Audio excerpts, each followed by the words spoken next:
परिवार और माँ। एक गांव में एक सुखी परिवार रहता था। उस परिवार में 3 भाई और एक बहन थी। उनके माँ बाप उन चारों से बेहद प्यार करते थे, मगर बीच वाले बेटे से थोड़ा परेशान थे। बड़ा बेटा पढ़ लिख कर डॉक्टर बन गया था और छोटा बेटा भी पढ़ लिख कर इंजीनियर बन गया था, मगर बीच वाला बेटा बिल्कुल गंवार और आवारा किस्म का था। कुछ समय बाद उनके दोनों बेटे डॉक्टर और इंजीनियर ने शादी कर ली और महीनों के बाद ही इनकी बेटी का भी एक अच्छे घराने में विवाह हो गया। मगर बीच वाला बेटा अभी भी कुंवारा ही था। वो अनपढ़ था और कहीं पर मजदूरी का छोटा सा काम करता था।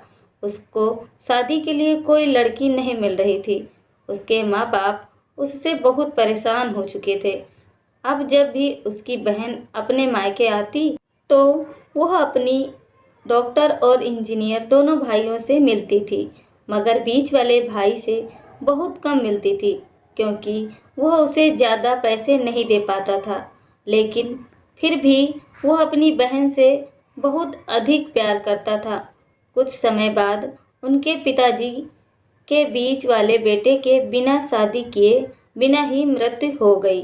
उनकी माँ ने सोचा, कहीं अब किसी के मुंह से बंटवारे की बात निकले, इसलिए अपने ही गांव में एक सीधी सादी लड़की से मंझले बेटे की शादी करवा दी।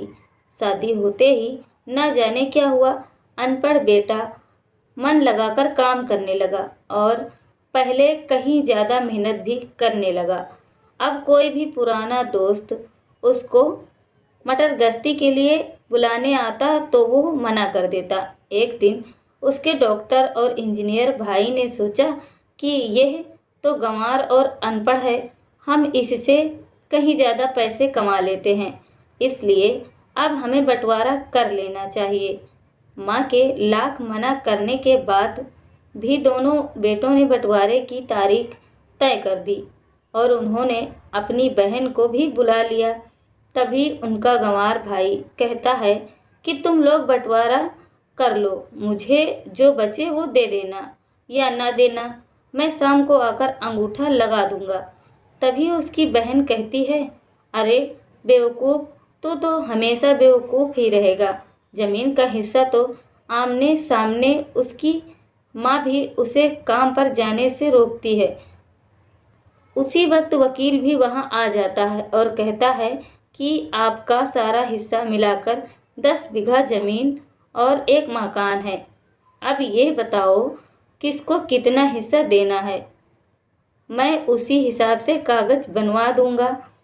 तब गंवार भाई कहता है, वकील साहब, 5-5 बीघा ज़मीन हमारे दोनों भाइयों के नाम लिख दो और यह हमारा घर है, मेरी प्यारी बहन के नाम कर दो।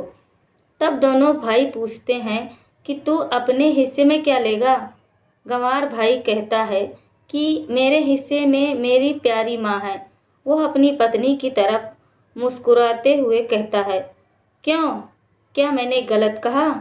उस गंवार और अनपढ़ की पत्नी अपनी सास से लिपट कर कहती है, माँ से बड़ी वसीयत क्या होगी मेरे लिए।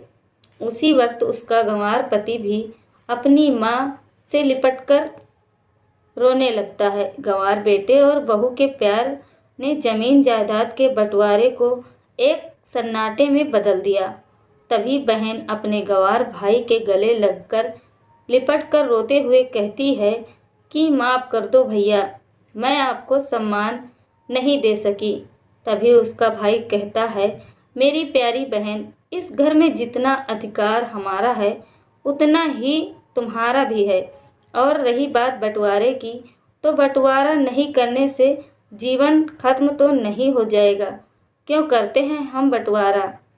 क्या हम एक साथ मिलकर नहीं रह सकते, जैसे हम बचपन में मिलकर खेलते रहते थे? एक साथ मिलकर रहने को ही तो परिवार कहते हैं और उसके परिवार को संभालती है एक अच्छी माँ। तभी उसके दोनों भाई भी बहुत शर्मिंदा हो जाते हैं और वो बंटवारे के सभी कागज फाड़कर फेंक देते हैं। और उस दिन के बाद से उनका पूरा परिवार खुशी खुशी एक साथ रहने लगा। आशा करती हूँ आप लोगों को ये कहानी पसंद आई होगी। कहानी अच्छी लगे तो लाइक शेयर और सब्सक्राइब करें।